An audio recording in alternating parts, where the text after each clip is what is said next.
اس میں as a R&D manager جو ہے نا جاب کر رہا ہوں۔ اچھا اچھا، ماشاء اللہ۔ تو آپ کے کیریئر کا سب سے یادگار پروجیکٹ کون سا ہے؟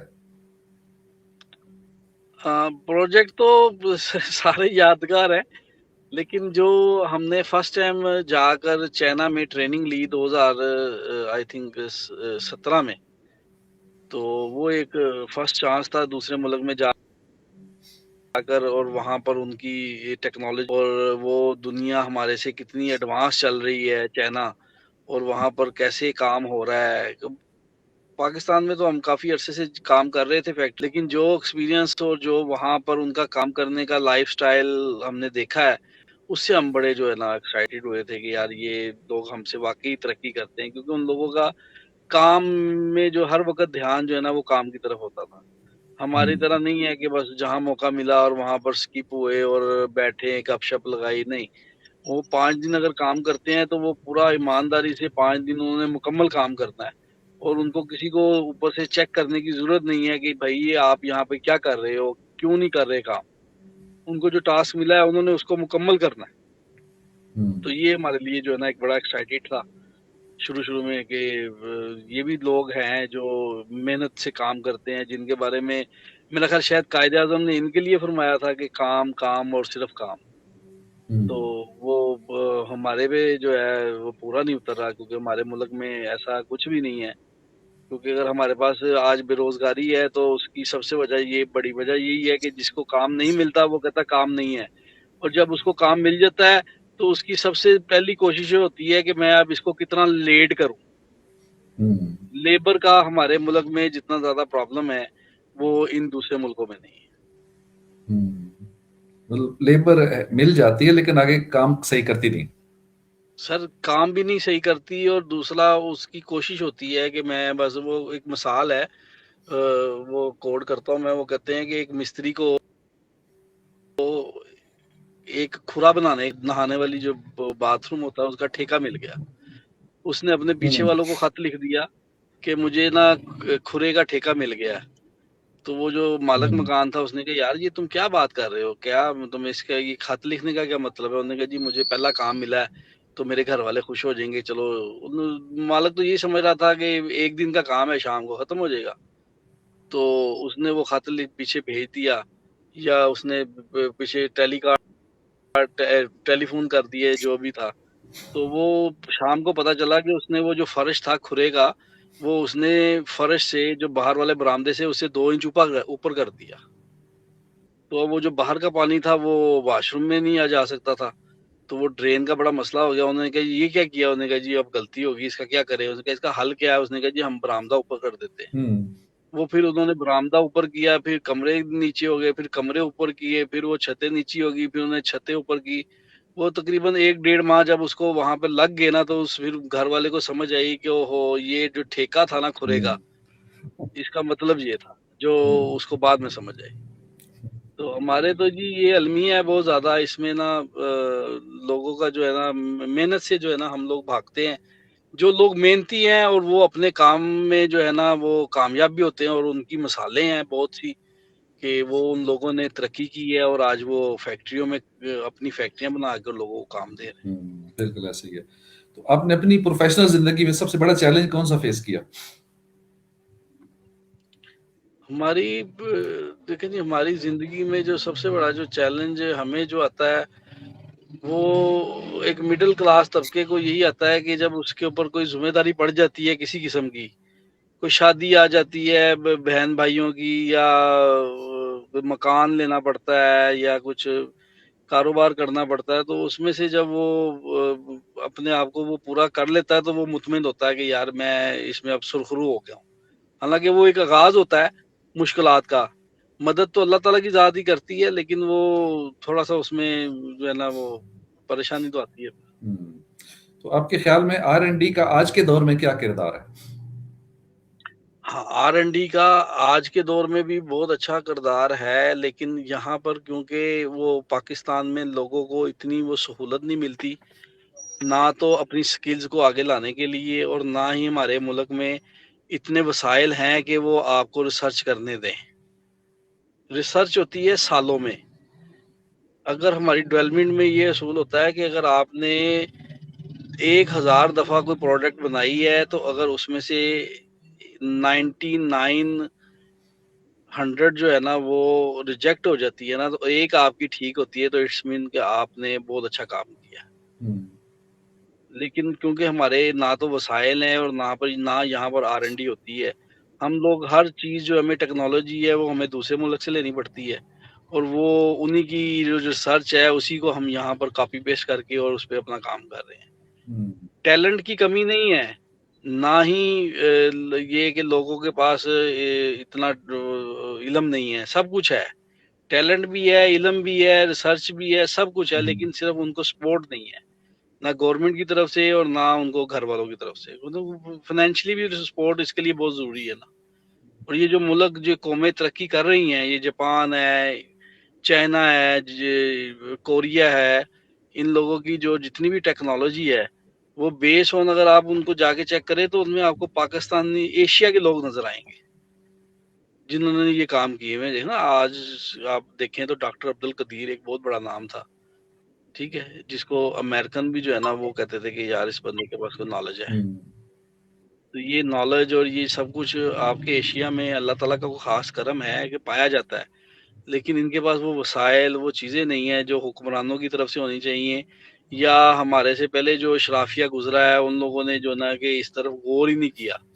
ورنہ یہ سب کچھ تو آپ کی وہ مدعو منت ان کو ملا ہوا ہے.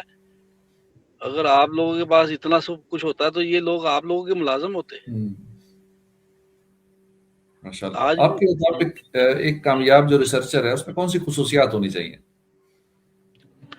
جو ایک کامیاب جو ریسرچر ہے اس کی میں خصوصیت، ایک تو اس کا نام پیشن ہونا چاہیے کہ ہر چیز کو وہ برداشت کرنا جانتا ہو. کیونکہ ہمارے ملک میں پڑھے لکھے بیوقوف لوگ ہیں. آپ اگر دیکھیں، کبھی آپ کا تجربہ ہو تو آپ پرائیویٹ سیکٹر میں چلے جائیں یا آپ سرکاری سیکٹر میں چلے جائیں، جتنے پڑھے لکھے لوگ ہوں گے نا وہ آپ کو زیادہ بیوقوف اور جاہل ملیں گے. تعلیم شعور دیتی ہے انسان کو کہ وہ لوگوں سے بولنے کی تمیز سیکھے، کسی کی اگر کوئی آپ سے بدتمیزی کرتا ہے تو اس کو کیسے برداشت کرنا ہے. لیکن وہ اس سے زیادہ بدتمیز ہوتا ہے، جتنا پڑھا لکھا اور جتنا اعلیٰ افسر ہوگا وہ اتنا زیادہ پڑھا لکھا بدتمیز ہوگا. اور یہ ریسرچ میں یہ سب سے جو پہلی جو آپ کی چیز ہے وہ یہ ہے کہ آپ کے اندر صبر ہونا چاہیے کہ اگر آپ کسی چیز کی ریسرچ کر رہے ہیں تو وہ اگر خراب ہو جاتی ہے تو پھر آپ اس کو پھر جاری رکھیں، پھر جاری رکھیں، پھر جاری رکھیں، پھر اس طرح کرنے سے پھر جو ہے نا آپ کو اس چیز کا رزلٹ ملتا ہے. کیونکہ پہلی دفعہ جو غلطی ہوتی ہے پھر اس کو آپ سدھارتے ہیں، پھر دوسری دفعہ. لیکن کیونکہ ہمارے پاس نہ تو وسائل ہوتے ہیں نہ ہی اتنا ٹائم ہوتا ہے، ہم کہتے ہیں کہ ہمارا جو پہلا ہی تجربہ ہے نا وہ بالکل کامیاب ہونا چاہیے. اگر وہ نہیں ہوتا تو ہم کہتے ہیں اس بندے کو کچھ نہیں آتا جی، یہ فارغ ہے.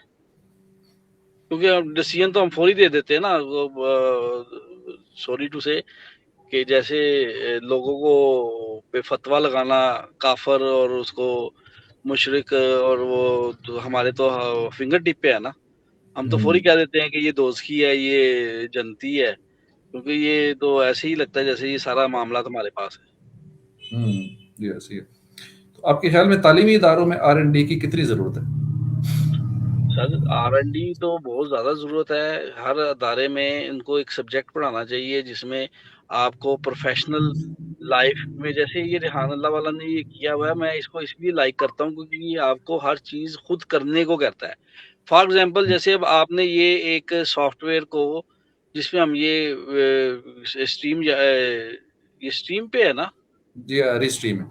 ہاں آر اسٹریم پہ ہم یہ انٹرویو کر رہے ہیں، آپ اس کو چلانا سیکھا ہے آپ نے.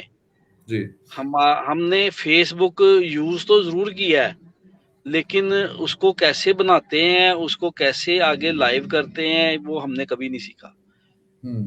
واٹس ایپ کو کیسے استعمال کرتے ہیں، اس کا کیسے فائدہ اٹھاتے ہیں، وہ اب ہم سیکھ رہے ہیں. یہ جو ہماری پیرنٹس کی کلاسز ہو رہی ہیں، ہمیں بچے اب وہ اس میں وہ ACCL کا وہ جو پروگرام جو وہ لوگوں کو دے رہے ہیں، اب وہ پیرنٹس کو بھی سکھا رہے ہیں نا. تو اس میں ہمیں پتا چلا ہے کہ جی یہ اس کو اس طرح آپ نے جو ہے آپریٹ کرنا ہے. تو ابھی ہمیں انیشل سٹیج پہ ہیں، ابھی مجھے کوئی 10-15 دن ہوئے ہیں اس طرف دھیان کیے ہوئے. بچہ تو میرا پیچھے 1.5-2 سال سے تھا، لیکن میں نے کبھی اتنا انٹرسٹ نہیں لیا. میری وائف کرتی تھی تو میں بس کبھی اتنا غور نہیں کیا.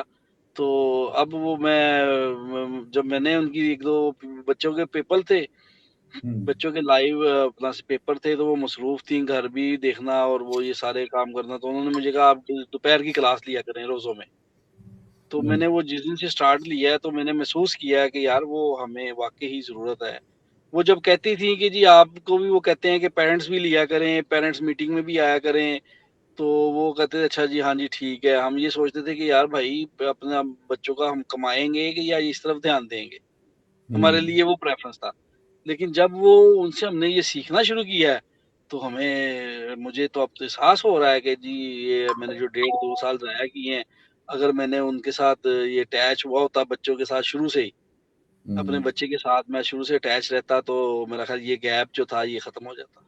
اور میں بھی اس وقت، بلکہ جو میرا زندگی کا تجربہ تھا وہ میں اپنے بچے کو سکھا رہا ہوتا، اور اس کے ذریعے میں لوگوں کو ڈیولپمنٹ کے بارے میں بتاتا کہ آپ نے کیسے ڈیولپمنٹ کرنی ہے، آپ نے کاسٹنگ کیسے کرنی ہے، آپ نے پروڈکشن میں کیسے امپلیمنٹیشن دینا ہے. یہ ساری ایک چیز ہے، ایک فن ہے، لیکن اس کے لیے کوئی پلیٹ فارم نہیں تھا، نہ ہمارے سے کوئی سیکھنے والا تھا. تو ابھی تک تو یہ ہمارے پاس ہی ہے. تو میں چاہتا ہوں کوئی اگر اس تجربے کو میرے سے لینا چاہتا ہے تو میرے سے اس پہ میرا جب مرضی انٹرویو کرے، میں ان کو بتاؤں گا کاسٹنگ کیسے کرتے ہیں، پروڈکشن کیسے کرتے ہیں، آپ ڈیولپمنٹ کیسے کریں گے، آپ کو اس میں کیا کیا فیز آتے ہیں، آپ نے اس کو کیسے ہینڈل کرنا ہے، کون سی چیز کو کیسے ہینڈل کرنا ہے. کیونکہ یہ ساری تجربے ہمیں طریقہ کار ہمیں چائنیز نے سکھائے ہیں. وہ ہمیں کہتے تھے آپ نے ڈیلی میں جب صبح آنا ہے تو آپ نے آپ نے نا ایک کاپی پینسل لینی ہے اور آپ نے 4 ڈبے بنانے ہیں، پلس کا نشان بنانا، اور اس میں ایک سائڈ پہ لکھنا ہے ارجنٹ، ایک پہ لکھنا ویری ارجنٹ، ایک پہ لکھنا نارمل، اور ایک پہ لکھنا ہے کہ ٹاپ پیورٹی. یہ 4 ٹاسک آپ کے جو ہیں آپ نے اس ڈبوں میں مینشن کرنے ہیں، اور جو آپ کے زیادہ ارجنٹلی ہیں، جو آج کے بغیر جس کا کام نہیں چلتا، آپ نے پہلے وہ کام کرنے ہیں، اور پھر آپ نے ٹائم ٹو ٹائم جو ہے نا وہ دوسرے کام بھی کرتے جانا. تو اس لیے ہمیں تو یہ چاہیے گورنمنٹ کو کہ اگر یہ لوگ جتنے بھی آپ کے اولڈ ان تجربوں سے گزر چکے ہیں، جن کے پاس اتنے تجربے ہیں، ان کو کسی اسکول میں یا ان کی آن لائن کلاسوں میں ان کا تجربہ لوگوں کو، بچوں کو، یہ ہمارے انجینئر اس وقت جو بن رہے ہیں، ان کو اس سے جو ہے مستفید کرایا جائے، تاکہ وہ اپنے آنے والے وقت میں جس وقت وہ کسی فیکٹری یا ادارے میں جائیں تو ان کے پاس یہ سکلز ہو جو وہاں پہ جا کے ان کو سیکھنے میں 2-4 سال لگتے. ماشاء اللہ. آپ اپنے کام میں نئی ٹیکنالوجی کو کیسے استعمال کرتے ہیں؟ جو ٹیکنالوجی اب آ گئی ہے جی وہ تو ہمارے دور میں تھی نہیں. جیسے ہم نے کوئی ای میل کرنی ہوتی تھی تو ہمیں بڑی مسئلہ بنتا تھا کہ وہ پورے ورڈز لکھنے اور یہ کیسے ہوگا. اور آج اگر ای میل کرنی ہوتی ہے تو وہ چیٹ جی پی ٹی کھولتے ہیں، اس کو ہم کہتے ہیں ہمیں یہ بنا دو، ہمیں یہ بنا دو، وہ ہمیں فوری بنا کے دیتا ہے، ہم کو کاپی پیسٹ کر دیتے. جتنا ٹائم ہم اس میں ویسٹ کرتے چیزیں جو ہے ہمیں وہ بہت آسان کرتی ہے ہمارے لیے. اور اس حوالے سے کچھ جیسے ابھی اے آئی کے چیٹ بوٹس آ گئے، اے آئی ایجنٹس آ گئے، ہر کام کو آٹومیٹ کیا جا رہا ہے، اور اپنی سہولیات بہت ہو گئی ہیں، ایجنٹس لوگ اپنے بنا لیتے ہیں. تو اس طرح کا آپ نے کبھی کچھ پلان سوچا کہ چلو میں بھی ریان اسکول کے ذریعے یہ اے آئی کی مزید ذرا چیزیں سیکھ کر اپنے اسی کام کو بوسٹ کرنے کے لیے آپ نے کچھ پلان سوچا، یا آگے کیا پلان ہے؟ میں نے تو آپ سے سمپل سے یہ کہا کہ مجھے تو ابھی 15 دن ہوئے ہیں اس فیلڈ میں داخل ہوئے. دیکھیے آپ یہ جو کر رہے ہیں یہ آپ کا کوئی ٹاسک ہوگا یا آپ کو کا شوق پیدا ہوا ہوگا اور یہ آپ انٹرویو کر رہے ہیں.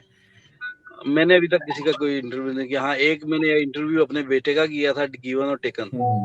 اس کے علاوہ میں نے کبھی آج تک نہیں کیا. ٹھیک ہے نا، آپ ایک مطلب جو آپ نے جیسے سٹارٹ لیا ہے تو آپ ایک پروفیشنل تھے، ایسے لگ رہا تھا جیسے آپ پروفیشنل ہے، آپ نے اب کافی انٹرویو کر لیے ہوں گے. تو اسی طرح میں ابھی پہلے تو یہ سافٹ ویئر کو سیکھ رہا ہوں، فیس بک کو چلانا سیکھ رہا ہوں، واٹس ایپ کو سیکھ رہا ہوں، جی میل کو سیکھ رہا ہوں. ابھی تو میں یہ انیشیل سٹیج پہ ہوں. تو جب میں اس میں کوئی 1-2 مہینے میں 3 مہینے میں جب میں آؤں گا تو میں تو یہی کہوں گا کہ میرے اس تجربے سے یہ جو میرے پاس علم ہے ٹیکنالوجی ڈیولپمنٹ کے حوالے سے، اگر اس کا کوئی کلاسیں میں لوگوں کو بتا سکوں یا کوئی لوگ ایک پلیٹ فارم پہ بیٹھے ہیں تو میں ان کو بتاؤں کہ ڈیولپمنٹ کیسی ہوتی ہے، فیکٹری میں کیسے کام کرنا ہے، کوئی پروجیکٹ ملے تو آپ نے اس کو کیسے حل کرنا ہے، اور ان سب چیزوں کو جو ہے میں چاہتا ہوں کہ ہم اے آئی پہ بھی شفٹ کریں، لیکن ابھی مجھے تو ٹائم لگے گا، میں تو ابھی 2-4 ماہ مجھے لگیں ہوں، گے، تو اس کے بعد پھر دیکھتے ہیں کہ ہمیں اے آئی تو بھی تو مجھے یہ پتا جی بس یہ آرٹیفیشل انٹیلیجنٹ ہے ہوں، بس۔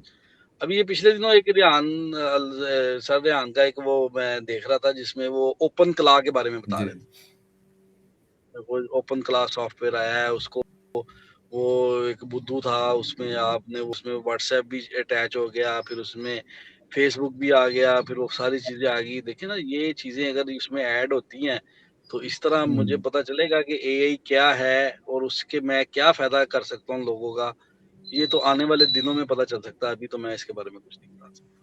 جی، جی، ماشاء اللہ، نہیں آپ کی اچھی نیت ہے کہ اوروں کو سکھانے کی، جو آپ زندگی کا تجربہ ہے یہ کریں، ایک تو اچھا کام ہے، ثواب کا کام ہے، لوگوں کا فائدہ ہے اس میں۔ اور ریحان صاحب بھی یہی سوچ دیتے ہیں کہ جو جس کو آتا ہے نا وہ آگے ٹرانسفارم کر دے، سوشل میڈیا کے ذریعے، یوٹیوب، ٹک ٹاک، فیس بک، جتنے پلیٹ فارم ہیں ان کو یوز کرتے ہوئے اپنے علم کو بندہ ساتھ ہی نہ دنیا سے لے کے چلا جائے، اس کو ٹرانسفارم کرے۔ تو ماشاء اللہ یہ بہت اچھی سوچ ہے آپ کی۔ تو کیا نوجوان آج کل کے اس میں دلچسپی لے رہے ہیں یا نہیں؟ آپ کا کیا تجربہ ہے R&D میں؟ میرے نظریے میں جو لوگ گزرے ہیں، جو میرے ٹنور میں لوگ گزرے ہیں، ہمارے ملک میں سب سے بڑا مسئلہ ہے کہ جو کچھ جس نے پڑھا ہوتا ہے نا اس کو اس کے ریلیونٹ جاب نہیں ملتی۔ کیوں؟ کیونکہ جابز بہت کم ہیں، ہوں، پڑھے لکھے بچوں کی تعداد زیادہ ہے، اور اس کے حوالے سے جیسے ایک بندے نے اس میں یہ مکینیکل انجینئر ہے اور اس کو جاب مل رہی ہے ہوں، وہ کسی اور ڈپارٹمنٹ میں، پروڈکشن میں مل گئی، وہ وہاں پہ بیٹھ کے صرف ڈاکومنٹیشن بنا رہا ہے، پلاننگ کر رہا ہے، کیونکہ علم تو ہے نا اس کے پاس، اور وہ بھی کہتا ہے چلو ٹھیک ہے جاب تو مل گئی نا۔ اگر ہمیں اپنے ریلیونٹ فیلڈ میں جاب مل جائے، الیکٹریکل میں مل جائے، جیسے اب یہ جہان اللہ والا نے جیسے پانی والا، چائے والا، گیمنگ والا، یہ جو جتنے بھی یہ لوگ ہیں ان کا یہ جو والا بنایا ہے، اس کا مقصد ہی یہی ہے کہ ہر کوئی اپنے پروفیشن میں کامیاب ہو اور وہ اس کو لے کے اسی کے بارے میں سیکھے اور اس کے لیے وہ اسپیشل جو ہے وہ بنے۔ جب وہ اپنے ہی کام میں اسپیشلائزیشن کرے گا اور اس میں وہ مہارت کرے گا تو پھر ان لوگوں سے لوگ مستفید ہوں گے۔ تو وہاں پر یہی پرابلم ہوتی ہے کہ وہاں پر جاب جو ہے ہوتی نہیں ہے اور ہر بندہ جو ہے وہ ڈفرینٹ کام کر رہا ہوں۔ اس فیلڈ میں نوجوان کیسے آ سکتے ہیں؟ الگ سے کوئی پراپر ان کو اسٹڈی کرنی پڑے گی؟ کوئی مطلب کس طرح انٹرنشپ کر کے سیکھنا پڑے گا، یا کوئی پراپر ہو۔ سبجیکٹ ہے ہمارے یہاں کوئی تعلیمی اداروں میں کیا ہے؟ نہیں اب وہ دور تو نہیں ہے، اب وہ دور تو نہیں ہے جس میں استاد اور شاگرد ہوتا تھا وہ اس کو علم دیتا تھا، کیونکہ یہ اے آئی نے تو یہ سارا کچھ جو ہے نا الٹا کے رکھ دیا نا۔ تو جن کے پاس جو علم تھا لوگ چھپا کے بیٹھے تھے، اب وہ آپ اس سے کوشچن کرو آپ اس کا آنسر مل جاتا ہے، وہ کال ہے نہیں ہے آپ اس سے جو کچھ مرضی پوچھ لے، اسی طرح چیٹ جی پی ٹی ہے آپ اس سے جو کچھ مرضی پوچھ لیں۔ یہ جو چیزیں ہیں ان سے ہمیں جب تک ان سافٹ ویئر کو ہمیں چلانا نہیں آئے گا ہو سکتے ہے کہ ہم اس کو کس سپیڈ سے لے کے جا سکیں اور اس کو ہم کہاں کہاں لے جا سکتے ہیں۔ اس کی ایگزامپل ایسی ہے کہ مجھے گاڑی نہیں چلانی آتی اور مجھ ہوں، سے اگر کوئی کوشچن کرے کہ جی آپ کیا اسلام آباد لے جائیں گے اور کتنے ٹائم میں لے کے جائیں گے، تو میں اس کو کچھ نہیں بتا سکتا، کیونکہ مجھے ہوں، سب سے پہلے گاڑی چلانی سیکھنی پڑے گی۔ میں گاڑی چلانی سیکھوں گا تو پھر جو ہے نا میں آپ کو بتا دوں گا کہ جی میں اتنی سپیڈ سے جا سکتا ہوں، اتنے دیر میں اتنے ٹائم میں وہاں پہنچا سکتا ہوں۔ ہوں۔ آپ کی ماشاء اللہ مصروفیت بھی بہت ہوتی ہوگی، اور ساتھ کس طرح آپ مینج کیسے کرتے ہیں فیملی لائف کو، بیلنس کیسے کرتے ہیں، روزمرہ کی روٹین کیا ہوتی ہے؟ جب انسان کا لیول انکریز ہوتا ہے نا تو اس میں پھر صرف وہ آگے بتانا ہوتا ہے کہ آپ نے یہ ٹاسک کرنا ہے، آپ نے اپنی ٹیم کو، جو ہمارے نیچے جو لوگ کام کر رہے ہوتے ہیں ہم نے ان کو صرف اپنے ٹاسک دینے ہوتے ہیں، کیونکہ ہمیں اوپر سے مینجمنٹ سے ملتے ہیں اور ہم نے اس کو کمپلیشن پورا کرنا ہوتا ہے۔ تو اس کو کمپلیٹ کرنے کے لیے ہم آگے اپنے وہ جو جتنے بھی ہوتے ہیں نیچے کام کرنے والے اپنے تجربے سے ان کو کہتے ہیں آپ یہ کر لو، آپ یہ کر لو. ہماری جو ٹائمنگ ہے وہ صبح 10 سے 7 بجے تک ہے. تو دن میں جو ہے صبح 10 بہت ٹائم ہوتا ہے. صبح اگر آپ 6 بجے اٹھ جائیں، 5 بجے اٹھ جائیں تو 10 بجے تک آپ کے پاس 5 گھنٹے ہوتے ہیں. تو وہ 5 گھنٹے آپ اپنی فیملی کو دے سکتے ہیں. اور اس کے بعد دن میں جیسے میرا انٹرویو ہوتا ہے بچوں کے ساتھ، وہ مجھے کچھ سکھاتے بھی ہیں. 1 گھنٹے کی میری کلاس ہوتی ہے ان بچوں کے ساتھ اپنے بیٹے سے، تو 1 گھنٹہ تو اس میں گزر جاتا ہے. باقی شام کو 7 بجے چھٹی کر کے آدھے گھنٹے میں گھر پہنچ کے پھر وہ سوتے جب تک نہیں سوتے 10 بجے تک 11 بجے تک، تو پھر ان کے ساتھ ہی ٹائم ایکسپینڈ ہوتا ہے. ماشاء اللہ. تو آخر میں آپ ایک مختصر سا چند سیکنڈ کا نوجوانوں کے لیے کوئی خاص پیغام دینا چاہیں؟ ہاں، میں نوجوانوں کے لیے یہی ہے کہ انسان کو اللہ تعالیٰ کی ذات ہر چیز سے نواز دیتی ہے. اللہ تعالیٰ نے جو آپ کے نصیب میں لکھا ہوا ہے، جو آپ کو وہ دینا چاہتا ہے وہ آپ کو مل جاتا ہے. جو چیز ہمیں اس نے وعدہ کیا ہوا ہے رزق کا، ہمیں جانا چاہیے، ہمیں اس کی تلاش میں جانا چاہیے جس کا اس نے ہم سے وعدہ نہیں کیا. وہ 3 ایڈیٹ شاید ایک مووی تھی، اس میں وہ آخر میں کہتا ہے کہ علم سیکھو کچھ بننے کے لیے، کامیاب ہونے کے لیے، پیسے کمانے کے لیے نہیں. لوگوں کو آپ نے کوئی بھی کام کرنا ہے. آپ دیکھیں، ہمیں شروع میں ایک مثال سمجھائی گئی تھی جس کا مقصد یہ تھا. انہوں نے کہا تھا جی آپ محنت کریں خاموشی سے، اللہ تعالیٰ کی ذات آپ کو اس کا صلہ ڈھول بجا کے دیتا ہے. اور یہ میں نے دیکھا ہے، اور یہ میری لائف میں آیا بھی ہے ایسا معاملہ کہ ہم نے دیکھا ہے کہ ہم نے خاموشی سے محنت کی ہے. ہمیں خاموشی سے محنت کر رہے ہیں، کسی کو نہیں پتا کہ یہ کیا کر رہا ہے، لیکن اللہ تعالیٰ کو پتا ہوتا ہے کہ یہ کتنی محنت کر رہا ہے، کیونکہ اس میں نیت دیکھی جاتی ہے نا. تو پھر اس کا صلہ ہمیں ملا ہے جی. ماشاء اللہ ماشاء اللہ. آپ نے ماشاء اللہ بہت اچھی گفتگو، بہت اچھا آخر میں پیغام بھی دیا. Thank you so much, Mr. Noman Afzal, for sharing your valuable time and insightful experiences with us today. It was truly inspiring to learn about your experience of many years journey in research and development and your association with Rehan School. We wish you continued successful in your professional and personal life. آپ کا بہت بہت شکریہ کہ آپ نے ہمیں اپنا قیمتی وقت دیا اور اپنے تجربات ہمارے ساتھ شیئر کیے. اللہ آپ کو مزید کامیابیاں عطا فرمائے. جی جزاک آمین. اللہ. بہت شکریہ.